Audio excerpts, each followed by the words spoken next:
Meus irmãos, com a graça de Deus, nós vamos dar sequência à exposição que foi iniciada no domingo passado pelo reverendo Alex, da carta de Paulo aos Romanos. Então, abra sua Bíblia, por favor, em Romanos, capítulo 1. Nós vamos falar hoje a respeito dos versículos 8 a 15. É um grande privilégio poder expor essa carta. Acredito que é a primeira vez no meu ministério que eu tenho essa bendita oportunidade. Acredito que é o caso também do pastor Alex, nós conversarmos a respeito disso. Estamos muito felizes de poder expor esse texto para a Igreja Presbiteriana da Pissarreira. Na primeira ocasião, nós já vimos a centralidade do Evangelho nessa carta, que também é conhecida como o Evangelho de Paulo. Ele não plantou a Igreja de Roma, portanto, gostaria de entregar uma exposição doutrinária que tivesse aplicações práticas, explicando para aqueles irmãos da principal cidade daquela época, do Império, a capital do Império, Roma, o Evangelho do nosso Senhor e Salvador Jesus Cristo. Veja, por favor, então, o versículo número 8, acompanhe a leitura e, por bondade, deixe a sua Bíblia aberta para que você possa acompanhar devidamente toda a exposição. Romanos 1, 8 a 15. Diz assim a palavra de Deus. Primeiramente, dou graças a meu Deus, mediante Jesus Cristo, no tocante a todos vós, porque em todo o mundo é proclamada a vossa fé. Porque Deus, a quem sirvo em meu espírito, no Evangelho de seu Filho, é minha testemunha de como incessantemente faço menção de vós em todas as minhas orações, suplicando que, em algum tempo, pela vontade de Deus, se me ofereça boa ocasião de visitar-vos. Porque muito desejo ver-vos, a fim de repartir convosco algum dom espiritual, para que sejais confirmados, isto é, para que em vossa companhia, reciprocamente, nos confortemos por intermédio da fé mútua, vossa e minha. Porque não quero, irmãos, que ignoreis que, muitas vezes, me propus ir ter convosco, no que tenho sido até agora impedido, para conseguir igualmente entre vós algum fruto, como também entre os outros gentios. Pois sou devedor tanto a gregos como a bárbaros, tanto a sábios como a ignorantes. Por isso, quanto está em mim, estou pronto a anunciar o Evangelho também a vós outros em Roma. Amém. Vamos pedir assistência, meu irmão e minha irmã, do nosso Deus nessa hora. Feche seus olhos, por favor, mais uma vez, nós vamos orar. Ó Deus bendito, nós estamos com a Tua palavra aberta diante de nós, ela foi lida. E agora, ó Deus, será explicada e aplicada. Nós sabemos, ó Deus, como já fora mencionado anteriormente, que não temos méritos para nos apresentarmos na Tua presença. Também não temos, ó Deus, a capacidade por nós mesmos de entendermos as coisas espirituais. Mas, ó Deus, descansamos nos méritos de Cristo Jesus. Por meio dele, podemos nos achegar ao trono da Tua graça. Por meio dele, podemos recorrer ao Teu Espírito, que nos guia a toda a verdade, para que venhamos, ó Deus, não somente compreender o texto que ora foi lido, mas também, ó Deus, rogando graça vinda da Tua parte, para que esse texto compreendido possa, ó Deus, achar lugar seguro no nosso coração e ser praticado, ó Deus, para a glória do Teu santo nome. Portanto, em mais uma noite, reunida a Tua igreja em culto público e solene, nós, ó Deus, rogamos a tua assistência para que tu nos ilumines, ó Deus, a mente, para que tu prepares o nosso coração para entendermos, guardarmos e, por fim, praticarmos a tua palavra. Tu sabes, ó Deus, o quanto somos carentes, e se tu preparastes, ó Deus, essa ocasião e este texto, é porque precisamos ouvir estas coisas essa noite. Então leva a nossa atenção cativa, ó Deus, nessa hora. Ajuda-nos. É nossa oração no nome precioso do nosso Senhor e Salvador Jesus Cristo. Amém. Meus irmãos, aqueles de nós que são mais velhos, tiveram a oportunidade de conhecer um pouco melhor a respeito do que foram as grandes guerras mundiais que nós já passamos. Especialmente a Segunda Guerra Mundial e todas as aflições e o grande terror que a humanidade enfrentou naquela ocasião. Dentro dos estudos teológicos, nós vimos inclusive o impacto que as guerras trouxeram para a vida da igreja, inclusive lançando luz sobre determinadas perspectivas escatológicas que criam que a humanidade ia caminhando em rumo a uma melhora, quando as guerras vieram e mostraram que não era isso que haveria de acontecer.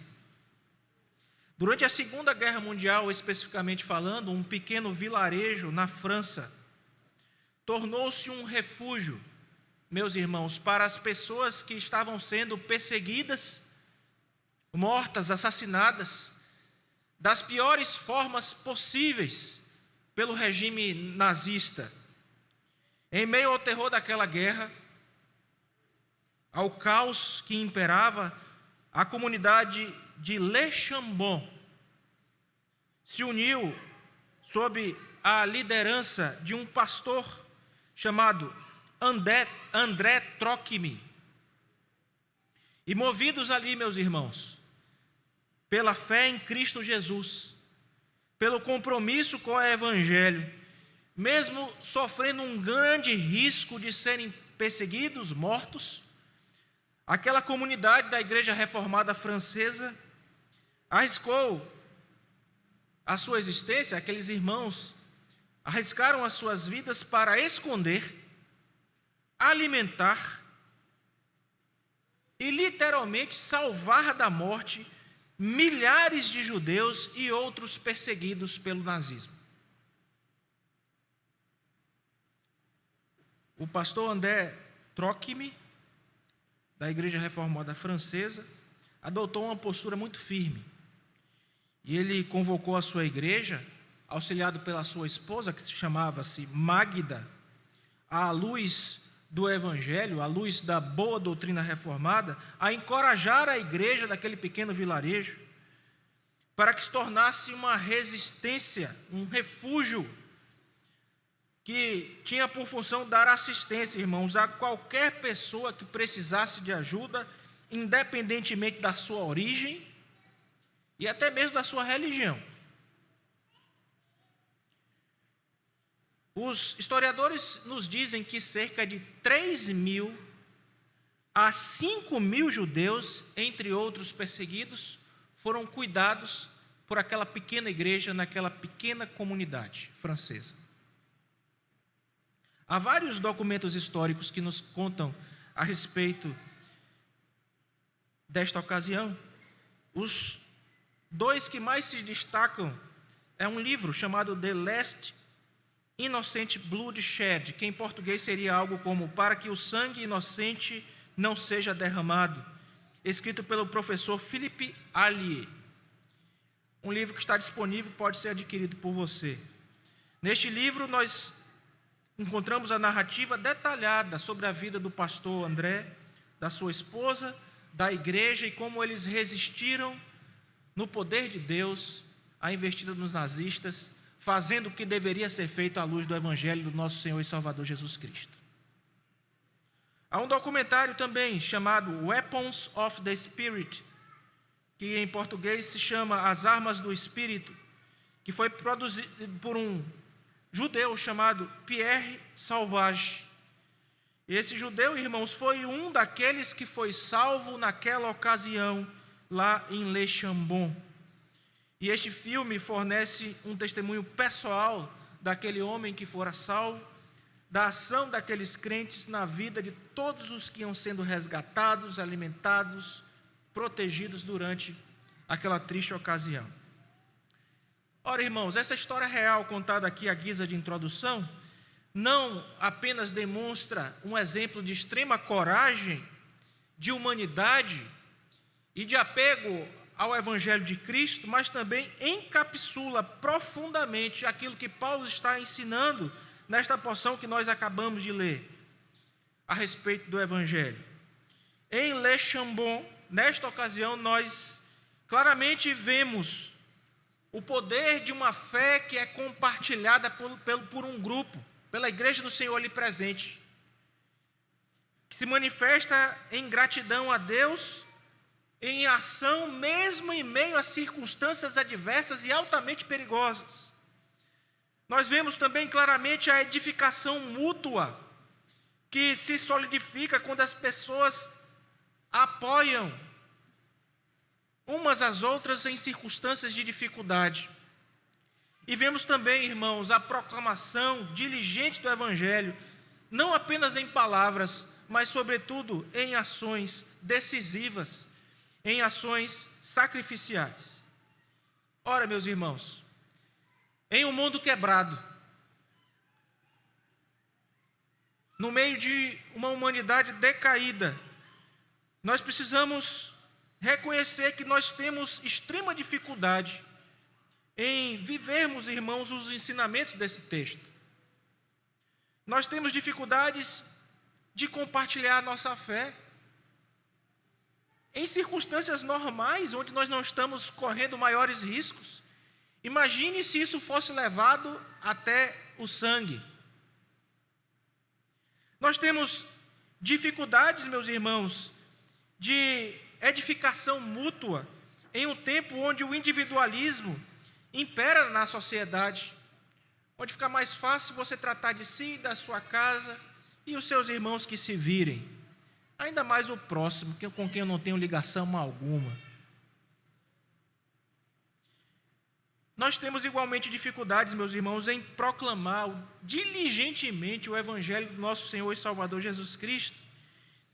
E dentre essas e outras razões, é por isso que esse texto está aqui, está sendo compartilhado com você nessa noite. Portanto, esse não é um texto que foi escrito para os crentes lá por volta do século I, longe de nós, falando para uma igreja que não é nossa. Antes, é um texto que mostra problemas que nós vivemos, lutas que nós enfrentamos, um texto próximo, onde o Espírito tem algo a trabalhar no seu e no meu coração.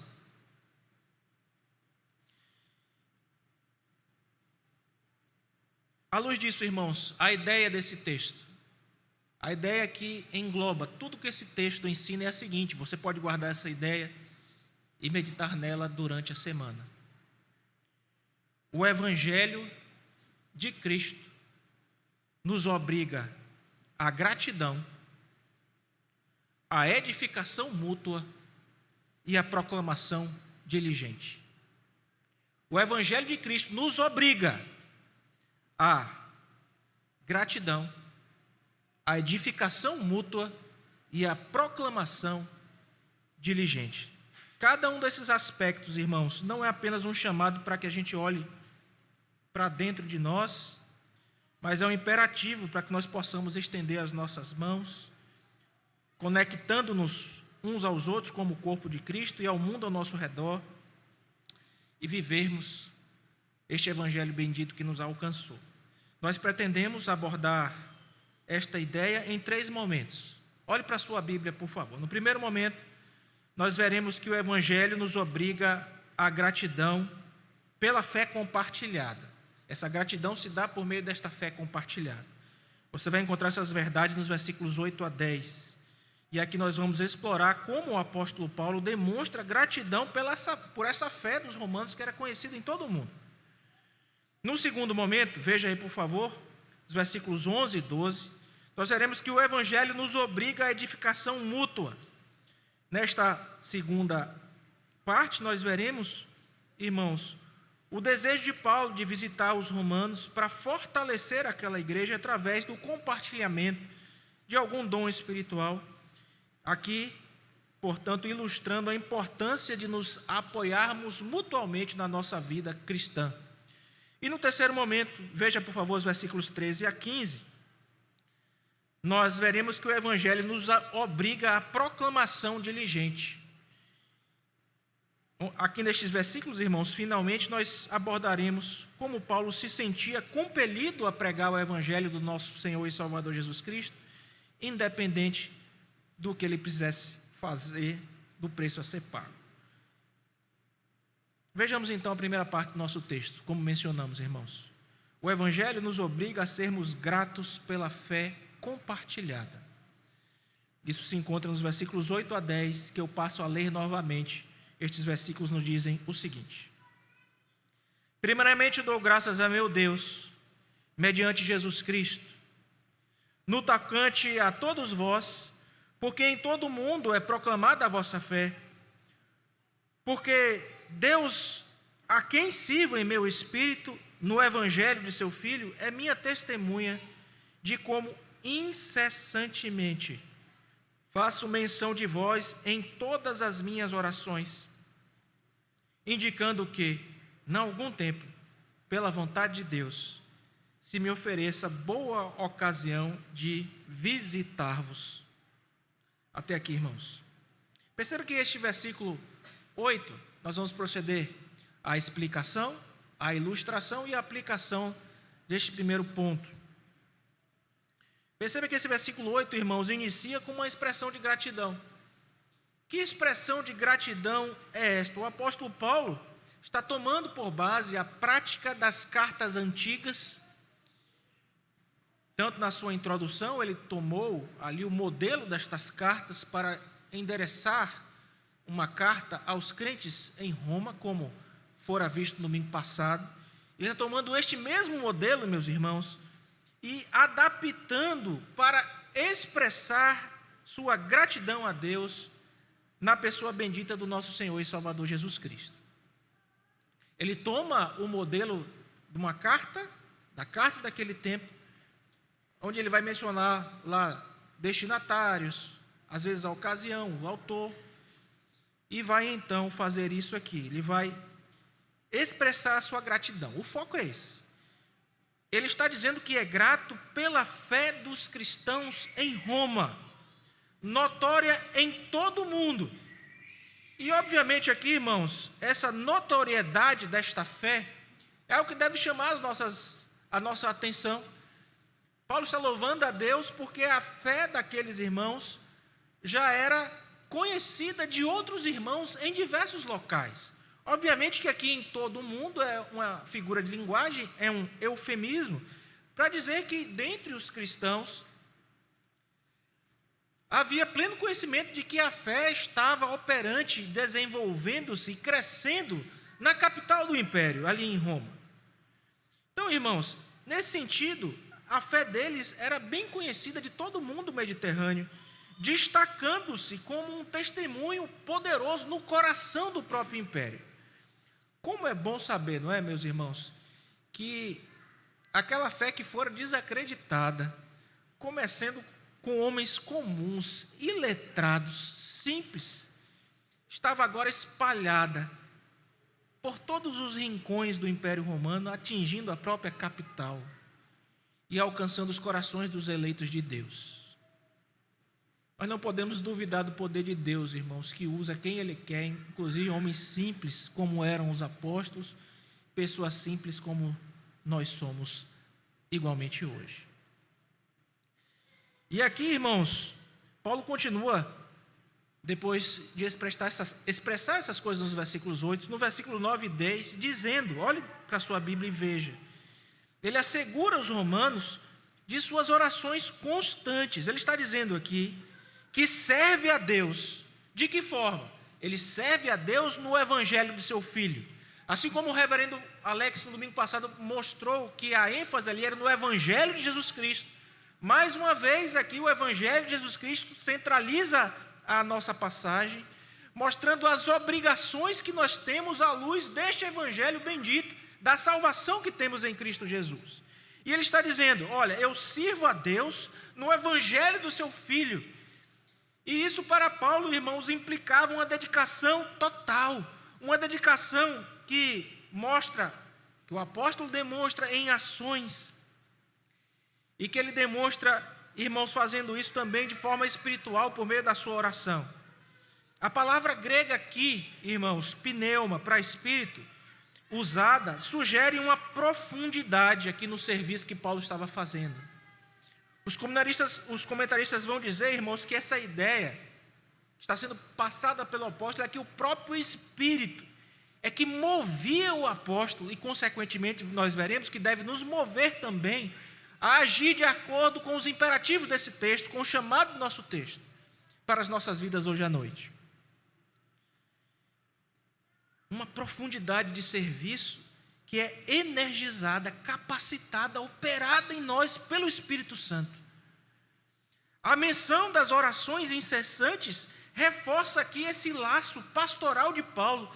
E note que é um laço com uma comunidade que ele não plantou, com uma comunidade que ele não esteve presente, mas que mesmo assim movia o seu coração.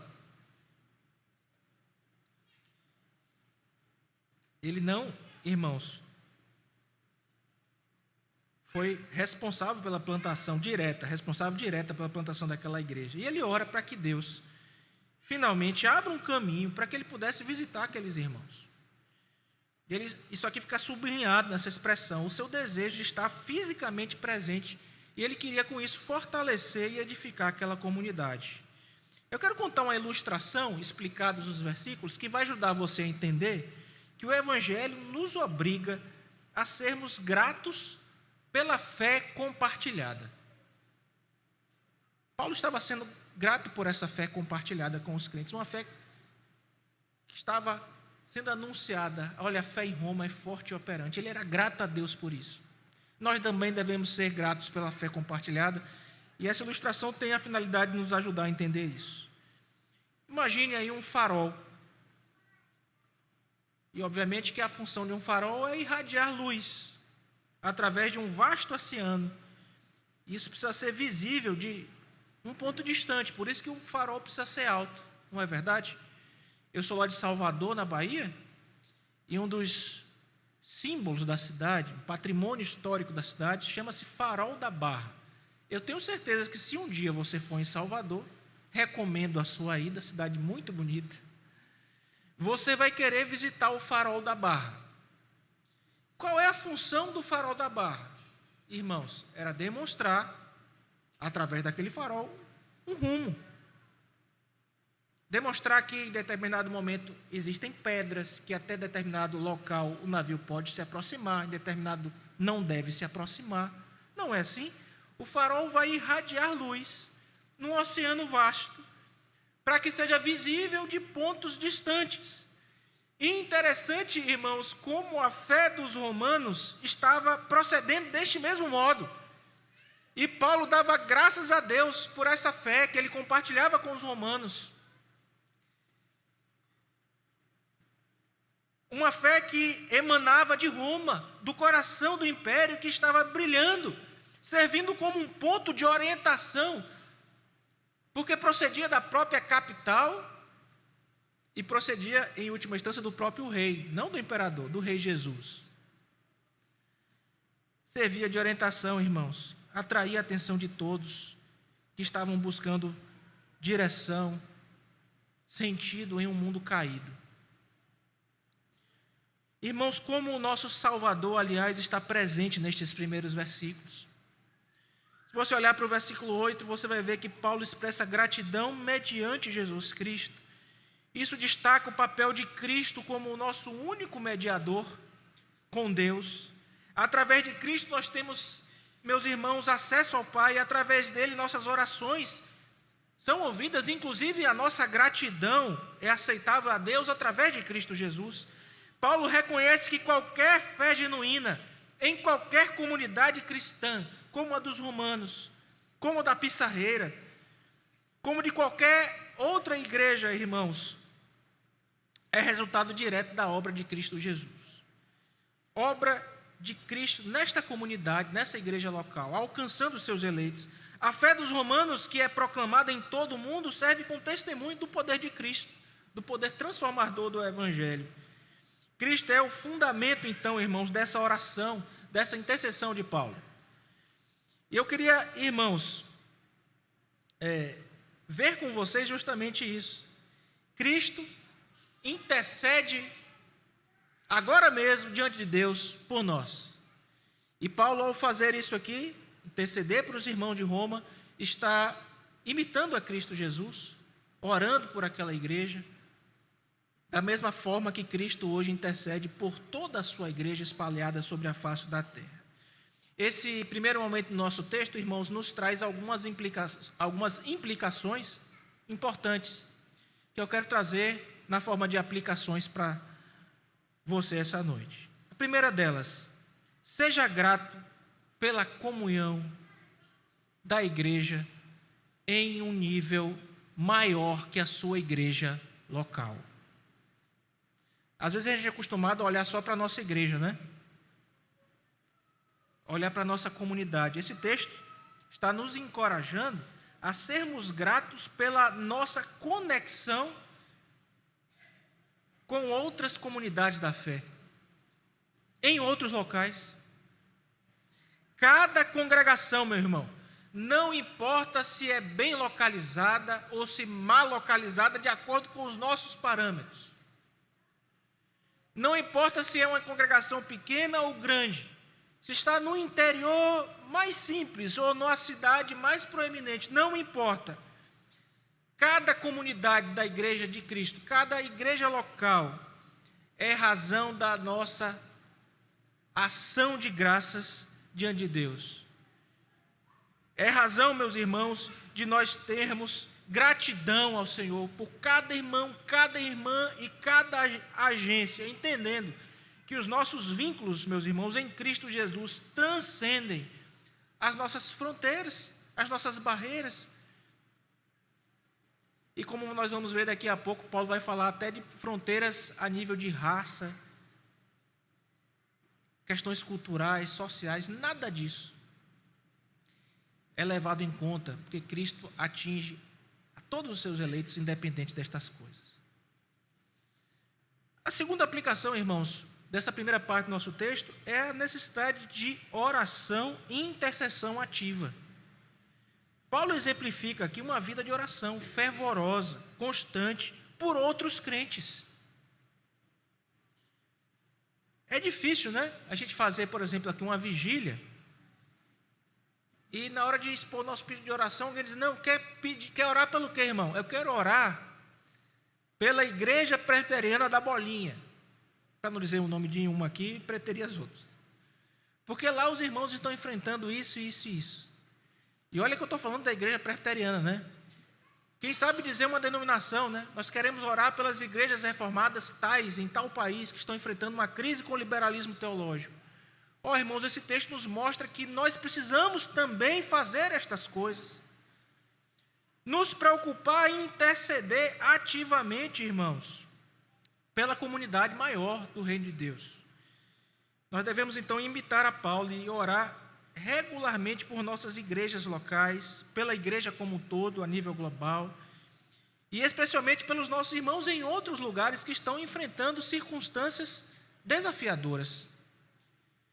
Precisamos orar por isso, nos conscientizar desta necessidade. A igreja de Cristo não é apenas esse local aqui que nós congregamos, não é apenas este grupo, nós temos muitos e muitos irmãos, louvado seja o nome do Senhor por isso. E por fim, irmãos, um desejo de comunhão pessoal. O apóstolo Paulo está aqui expressando um forte desejo de visitar os romanos, para que ele pudesse ali fortalecer a sua fé e compartilhar alguma coisa com eles. Nós vamos ver isso nas próximas partes do texto. Mas o que chama a nossa atenção aqui é que nós também devemos valorizar, meus irmãos, e buscar o contato pessoal com outros irmãos na fé. É muito importante quando nós visitamos outras comunidades cristãs, quando o nosso pastor, de repente, como está ocorrendo hoje, sai e vai levar a palavra de Deus a outros irmãos em outro local. Quando nós visitamos outras comunidades de fé, quando nós enchemos um ônibus aqui de pessoas e vamos prestar serviço a uma outra comunidade de fé que está precisando de ajuda, quer seja na construção, em uma 15 solidário, em mãos na massa, no que quer que seja, meus irmãos, o quanto é importante isso. Então, irmãos, nós precisamos ouvir o Espírito Santo que esta noite nos encoraja a organizar, a participar de ocasiões assim, de encontros, conferências e de atividades que promovam o fortalecimento da fé e o estreitamento de laços com os nossos irmãos em Cristo Jesus. Até aqui vimos, irmãos, portanto, que o Evangelho nos obriga a sermos gratos pela fé compartilhada, versículos 8 a 10. Agora nós veremos que o Evangelho nos obriga à edificação mútua. Versículos 11 e 12, por favor, acompanhe a leitura na sua Bíblia. Porque muito desejo ver-vos, a fim de repartir convosco algum dom espiritual, para que sejais confirmados, isto é, para que em vossa companhia, reciprocamente, nos confortemos por intermédio da fé mútua, vossa e minha. Até aqui, irmãos. Mais uma vez, vamos explicar, ilustrar e aplicar. Olha, esse versículo 11 nos mostra Paulo expressando um desejo intenso de visitar os romanos. Vimos isso no final do versículo 10 também. Ele está reforçando essa ideia, repetindo, dando ênfase. E, irmãos, ele queria não apenas ver aqueles irmãos, conhecê-los, mas ele tinha um objetivo específico de, olhe para o texto, transmitir-lhe um dom espiritual. Quando nós estudamos os dons espirituais, fizemos isso, de algum modo aqui na igreja recentemente, nós somos lembrados, irmãos, que recebemos dons para compartilhar esses dons na comunidade da fé. Os dons espirituais que recebemos não são para serem guardados, engavetados. Pega uma gaveta, abre, guarda o dom, fecha a gaveta e às vezes até tranca e joga a chave fora. Não, Deus nos deu os dons espirituais para serem usados dentro da igreja.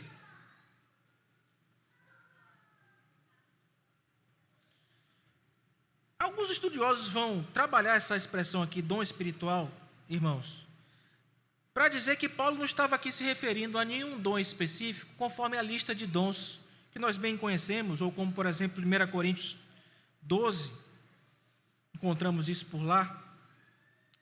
Mas ele quis fazer isso realmente de forma genérica aqui, para dizer, olha, eu quero ir até vocês para ser uma bênção no meio de vocês, compartilhar bens espirituais.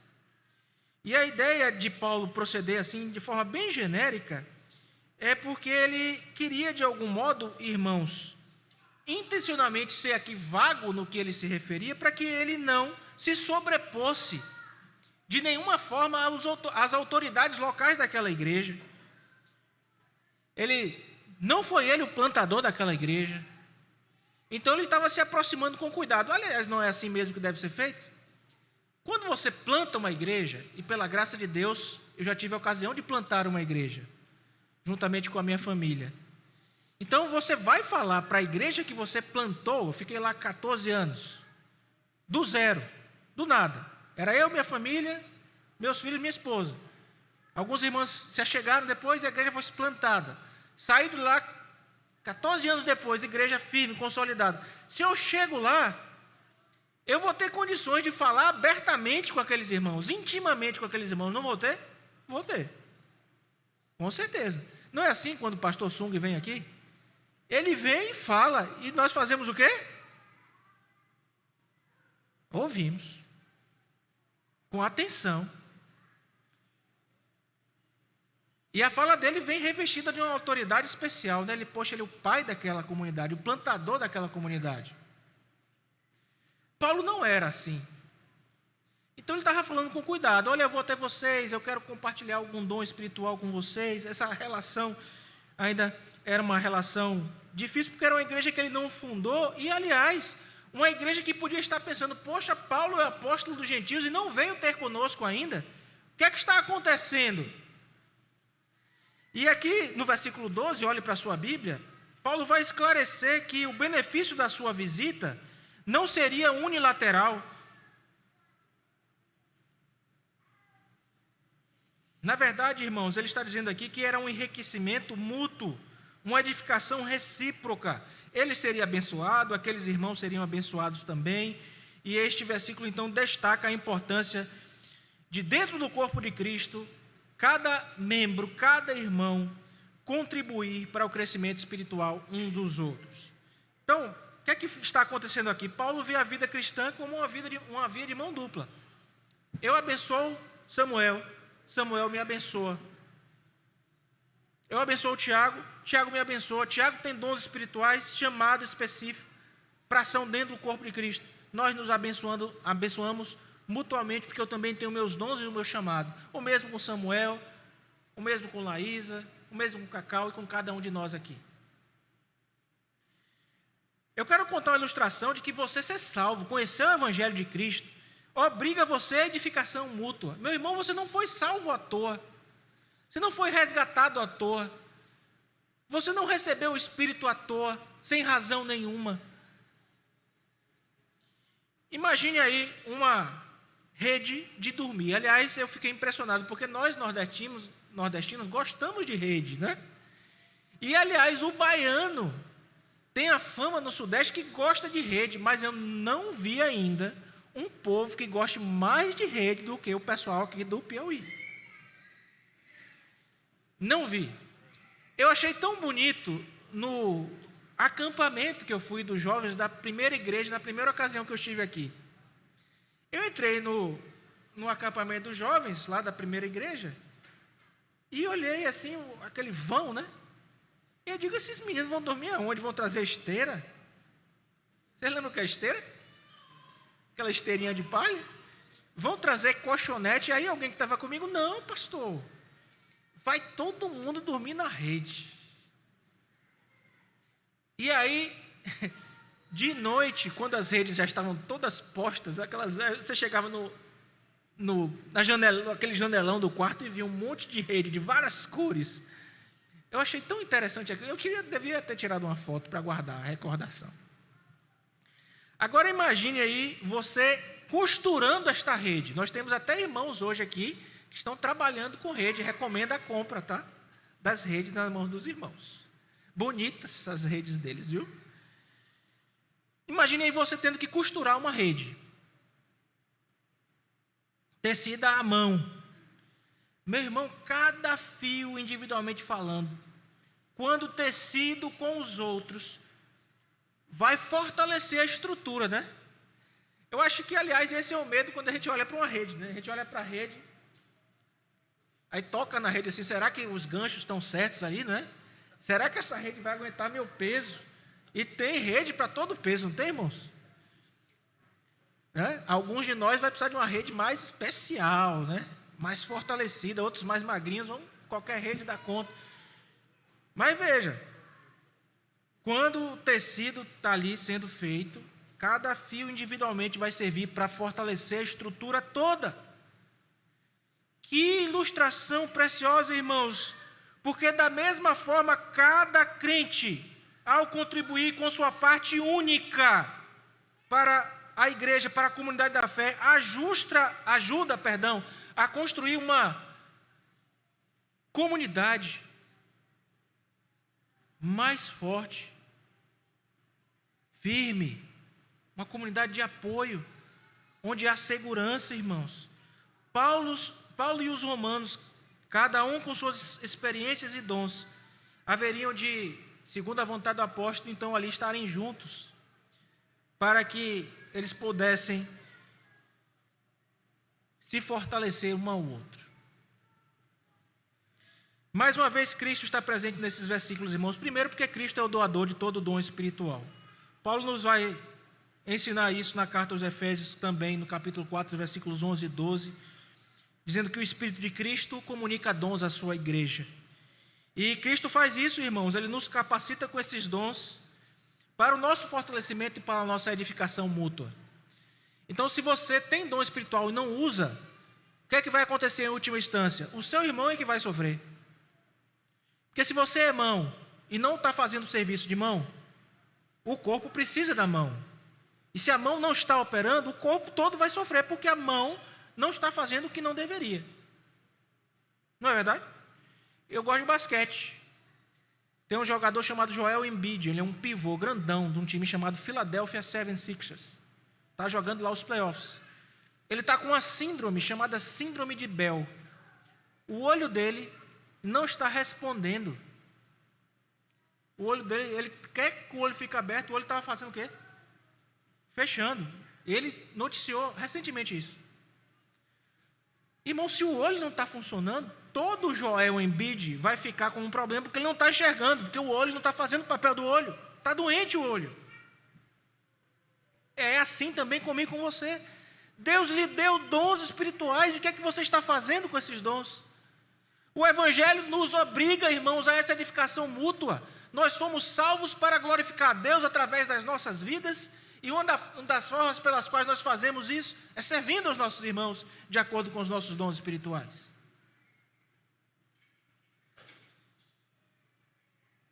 Diante disso, algumas aplicações, irmãos. Valorize os dons espirituais dentro da comunidade da fé. Irmãos, nós somos encorajados pelo Espírito essa noite a reconhecer e a valorizar os dons espirituais presentes no nosso meio. Irmãos, eu vou pedir aos pais que controlem um pouco melhor as crianças agora, por favor. É fundamental, meus irmãos, que cada um de nós identifique e utilize esses dons.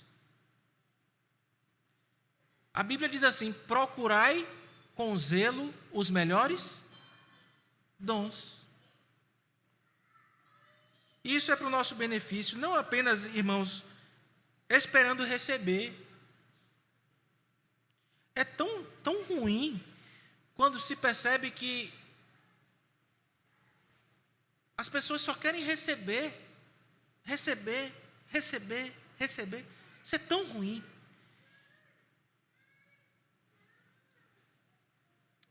Nós somos chamados, ao contrário, irmãos, a ativamente oferecer o que Deus nos concedeu para ser compartilhado. A segunda aplicação que nós não poderíamos deixar de fazer neste texto, irmãos, é o cultivo a relacionamentos saudáveis e a apoio mútuo. E a ideia aqui, irmão, é desenvolver uma cultura de cuidado e de suporte dentro da igreja.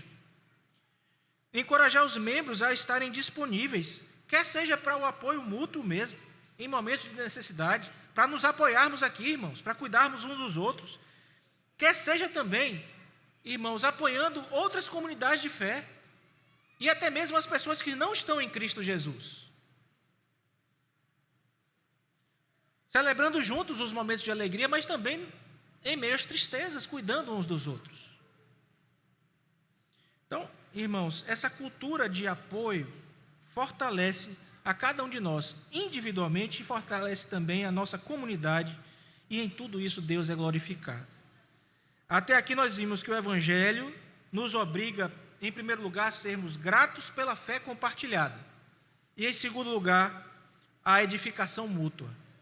E por fim, irmãos, o Evangelho também nos obriga à proclamação diligente.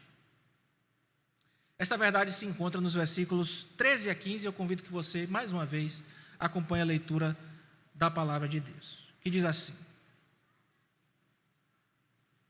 porque não quero, irmãos, que ignoreis que muitas vezes me propus ter convosco, no que tenho sido até agora impedido, para conseguir igualmente entre vós algum fruto, como também entre os outros gentios. Versículo 14: pois sou devedor tanto a gregos como a bárbaros, tanto a sábios como a ignorantes. Por isso, quanto está em mim, estou pronto a anunciar o evangelho também a vós outros em Roma. Ora, irmãos, veja o versículo 13 inicialmente. Aqui Paulo está revelando o seu plano, o seu desejo persistente. De novo ele está falando que quer ir encontrar com eles, de visitar Roma. E ele diz, olha, até aqui esses meus planos foram frustrados. Muitas vezes a gente quer fazer várias coisas, né, irmãos? E a gente pede a Deus e Deus vai dizer, não, meu filho, eu não quero isso para você não. Ou não quero que isso seja agora. Não é assim? Deus faz assim conosco, irmãos. Ele vai nos tratar e nos ensinar neste processo. Paulo, então, está mencionando aqui as tentativas frequentes. E ele faz isso, irmãos, em alguma medida, para destacar que a sua ausência de Roma não é por um desinteresse com aquela comunidade, que ele não se importava. Poxa, o apóstolo aos gentios não se importa conosco, não era isso. E ele faz claro e deixar isso expresso. E ele faz isso mostrando os obstáculos que o impediram de estarem lá. Este contexto, irmãos, é essencial para entender a preocupação de Paulo em duas coisas. Em mostrar que ele não era negligente e que ele não era desinteressado em relação a eles. A pior coisa que tem, irmãos, é um crente negligente e desinteressado com o seu irmão. Quando o seu irmão está do seu lado aqui, pastor, isso, e você olhando para o lado, ouvindo, o irmão deve pensar, poxa, que pastor mal educado, estou falando isso aqui que é tão importante para mim, é minha vida, e ele não está ouvindo, negligente, desinteressado, isso é horrível, não é, irmãos? Mas não é só com o pastor que isso é horrível, não, é horrível em todos os sentidos. E Paulo fez questão de dizer, olha, eu não estou sendo negligente com vocês, e não estou sendo desinteressado, aliás, eu oro por vocês sempre, dou graças a Deus pela fé compartilhada, quero ir ser bênção no meio de vocês. E agora ele se sente obrigado, irmãos, a proclamar este evangelho. Ele deixa transparente aqui as suas intenções, os seus esforços, irmãos, destacando que o seu ministério é governado por um compromisso sincero, e não por um interesse pessoal ou por oportunismo. Tem muito oportunista, tem muita gente que só olha para o próprio umbigo, não era o caso do apóstolo Paulo. Nos versículos 14 e 15, olhe para a sua Bíblia então, Paulo vai expressar uma dívida espiritual para com todos os crentes. Na verdade, ele está falando aqui num público maior, né? Ele está falando de gregos, bárbaros, sábios, ignorantes, indicando que o seu chamado, irmãos, para pregar transcende qualquer coisa, qualquer barreira, seja ela cultural, racial, seja o que for. Ele tem que pregar indistintamente a todas as pessoas.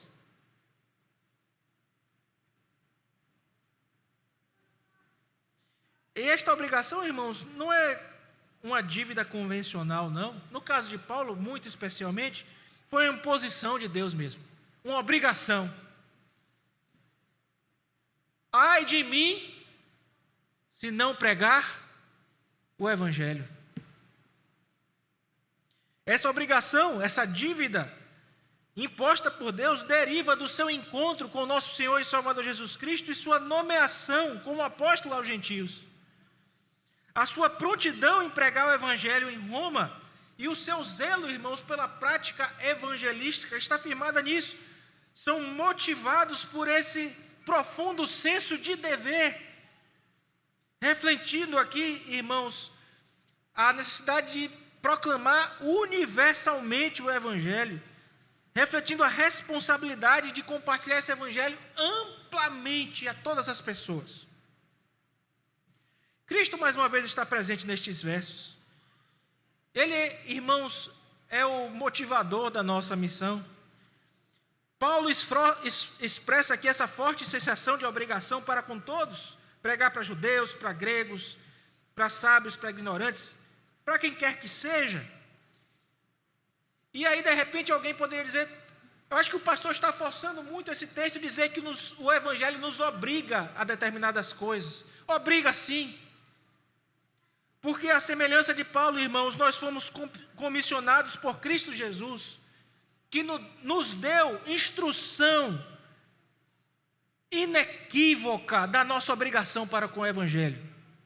E especialmente, como estamos vendo na última parte desse texto, da proclamação do mesmo. Basta você abrir a sua Bíblia, eu convido você a fazer isso agora em Mateus capítulo 28, versículo 19.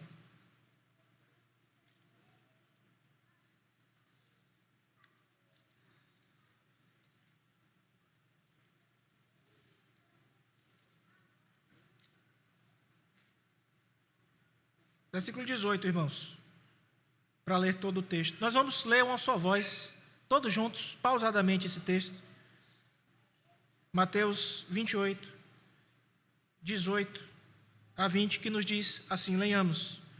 Jesus, aproximando-se, falou-lhes dizendo, toda a autoridade me foi dada no céu e na terra. Ide, portanto, fazei discípulos de todas as nações, batizando-os em nome do Pai e do Filho e do Espírito Santo, ensinando-os a guardar todas as coisas que vos tenho ordenado.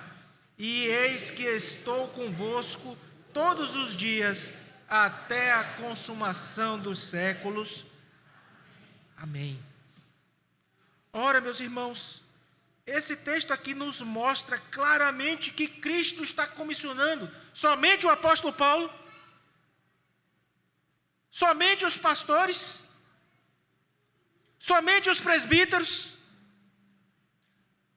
quem sabe incluindo também a junta diaconal, na tarefa de proclamar o Evangelho. Não, meus irmãos. Ele se aproximou-se dos seus discípulos e disse, todo poder, toda autoridade me foi dada nos céus da terra, então, vão.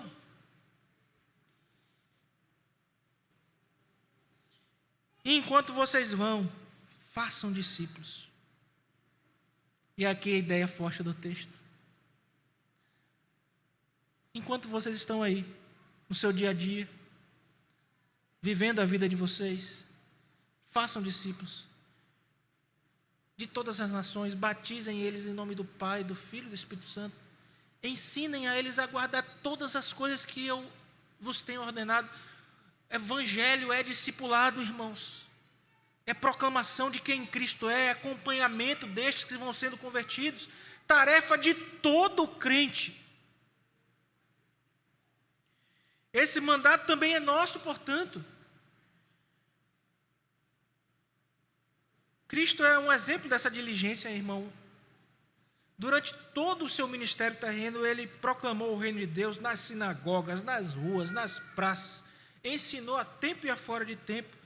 Paulo, seguindo o exemplo de Cristo, mostra uma prontidão semelhante no sentido em que ele tenta imitá-lo, querendo pregar o evangelho onde quer que seja, inclusive aos crentes de Roma. E cada um de nós, irmãos, nesta noite, ouvindo esta mensagem, deve também mostrar prontidão semelhante a de Paulo, que imitou a Cristo, de modo que nós, imitando os dois, façamos o evangelho conhecido em toda a Pissarreira, em toda a Teresina, em todo o Piauí, em todo o Brasil e até, irmãos, os confins da terra. Eu quero contar para você uma ilustração de que o Evangelho nos obriga à proclamação diligente, que é a última parte do nosso texto. Eu sempre fico muito impressionado com o trabalho dos socorristas.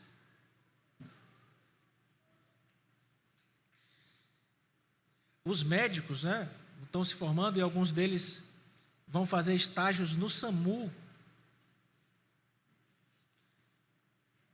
aquelas unidades de UTI móvel, dando socorro para as pessoas. E a gente vê aqueles filmes também de socorristas, de emergências. É tão interessante ver o trabalho destas pessoas. E imagine aí, irmãos, uma situação calamitosa onde os socorristas devem atuar de forma urgente. Isso é muito costumeiro para eles. Eu vi, há um tempo atrás, os socorristas, por ocasião do fatídico 11 de setembro, do ataque às Torres Gêmeas. Você imagina o quanto de gente não precisou ser socorrida ali naquela ocasião. Em ambientes de guerra e tantas outras coisas, de terrorismo. Agora, imagine isso aí, imagine um grupo de terroristas em uma localidade grande, onde alguma coisa assim, de proporção maior aconteceu. Esses socorristas são aqueles que têm um conhecimento vital. Primeiro, que são treinados para chegar rapidamente nos locais, nos escombros. Eles tentam de algum modo, e são equipados para fazer isso, de chegar de forma segura e acessar estas localidades onde as pessoas estão sofrendo, onde está ocorrendo alguma urgência, para fornecer uma ajuda ali essencial. As sirenes normalmente são ligadas, irmãos, porque eles sabem que cada momento é crucial para que eles rapidamente coloquem as suas habilidades ali em prática, alcançando as pessoas rapidamente também, porque isso pode significar a diferença entre a vida e a morte. Não é assim? Meu irmão, eu acho que essa é uma ilustração para demonstrar a urgência com que rapidamente, superando todos os obstáculos e usando todos os meios disponíveis, nós precisamos levar socorro onde ele é mais necessário. Da mesma forma como Paulo sentia essa urgência fervorosa em sua missão de proclamar o Evangelho, ele via cada oportunidade como crítica, cada comunidade como essencial, especialmente nessa cidade de Roma que nós estamos estudando.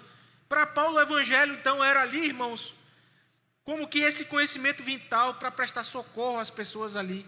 Estavam morrendo. Um socorro para a alma, urgente em sua aplicação, capaz de trazer vida, sim, capaz de trazer esperança em situação desesperadora. Eu acho que isso ilustra bem, irmãos, a urgência da nossa tarefa, do nosso chamado. As pessoas estão indo para o inferno, irmãos. Os eleitos estão aí fora, precisando ouvir o Evangelho de Cristo. Não vão ouvir, muitos não vão ouvir, se você convidar para vir aqui, para o pastor pregar. Sabe por quê? Porque ele não quer vir na igreja ouvir o pastor. Ele não virá. Ele tem receio, ele tem reserva. Ele não vem. Se você mandar um vídeo para ele, ele não vai assistir. Mas se você chamar ele para comer uma pizza na sua casa, conversar sobre a vida dele, mostrar interesse pela vida dele, paulatinamente, pregar o Evangelho de Cristo, pode ser que ele te ouça. Pode ser que a sala da sua casa seja uma plataforma evangelística que você não está consciente do poder dela.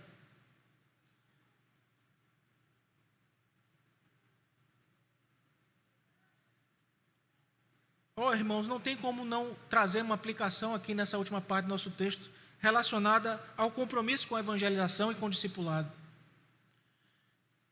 Inspirar os membros da igreja a adotarem um compromisso com o discipulado é o que o Espírito Santo quer com esta porção essa noite.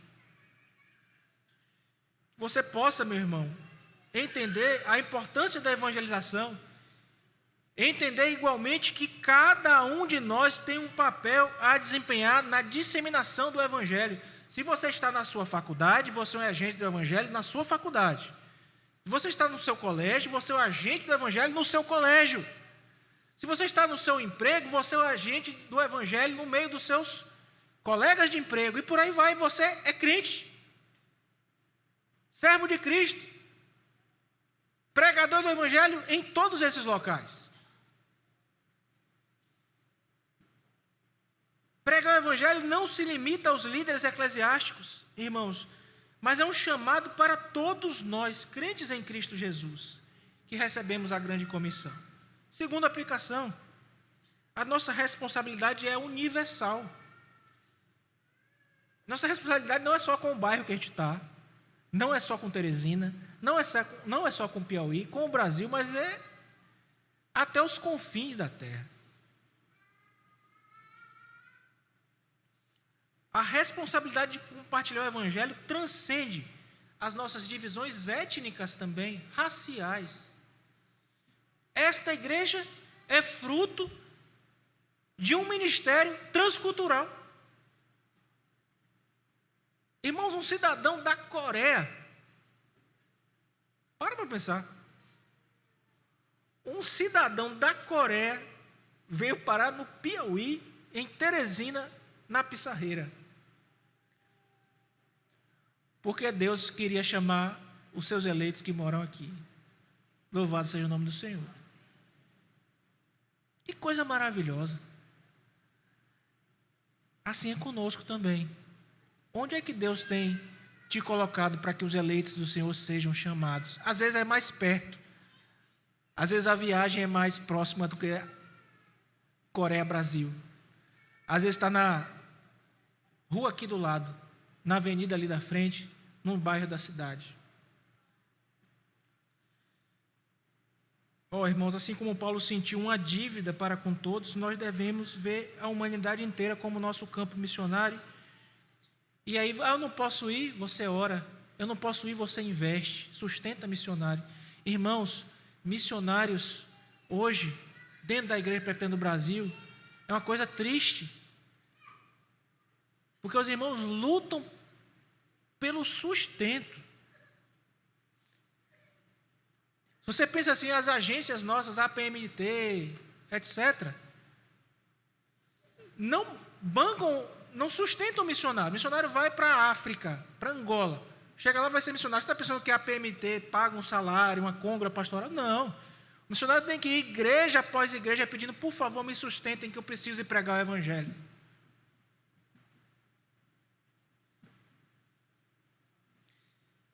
Precisamos orar por esses irmãos. Precisamos sermos contados entre os que enviam irmãos e entre os que sustentam financeiramente estes irmãos. Concluindo então, meus irmãos, lembre-se da história que contei inicialmente. Le Chambon, pequeno vilarejo, sob a liderança corajosa do pastor André Trocme. Lembre-se de que o Evangelho brilhou ali na Segunda Guerra Mundial, nesse pequeno vilarejo, numa região bem distante da França, como um farol, que nós utilizamos na ilustração, em um dos pontos do nosso sermão. A igreja do Senhor ali, meus irmãos, viveu os princípios do Evangelho e viveu de maneira tão radical que, inclusive, mesmo com problemas de integridade, de segurança, correndo risco de vida, se tornaram um exemplo vívido do poder transformador do Evangelho que nos obriga a determinadas coisas. Eles não poderiam se dizer crentes e agirem diferente de como agiram naquela ocasião. Entenda, meu irmão, a gratidão, a edificação mútua e a proclamação diligente não são apenas responsabilidades nossas. Na verdade, são respostas naturais ao amor e à graça de Deus. Quando entendemos verdadeiramente o que Jesus fez por nós, o nosso coração se enche de gratidão, não é verdade? Quando percebemos o quanto Ele nos sustenta e nos fortalece, nós desejamos edificar também a outros, não é verdade? E quando entendemos a profundidade do seu sacrifício por nós, não podemos deixar de proclamar as suas boas novas. Não é verdade? Irmãos, sim, nós somos falhos na gratidão, nós somos falhos na edificação mútua, nós somos falhos na proclamação. Mas louvado seja Deus por Jesus Cristo que não falhou. Jesus Cristo não apenas nos ensinou estes princípios, mas Ele mesmo os viveu plenamente. Em sua gratidão ao Pai, em suas constantes ações para edificar a vida dos seus discípulos e da sua igreja, em sua incansável proclamação do reino de Deus, Ele é o nosso exemplo.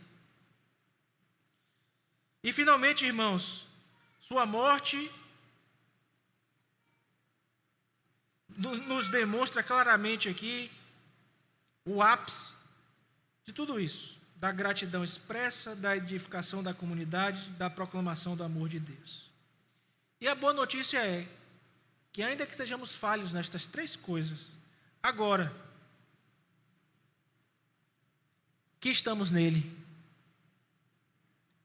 agora que somos habitados pelo Espírito Santo de Deus, nós podemos ser obedientes.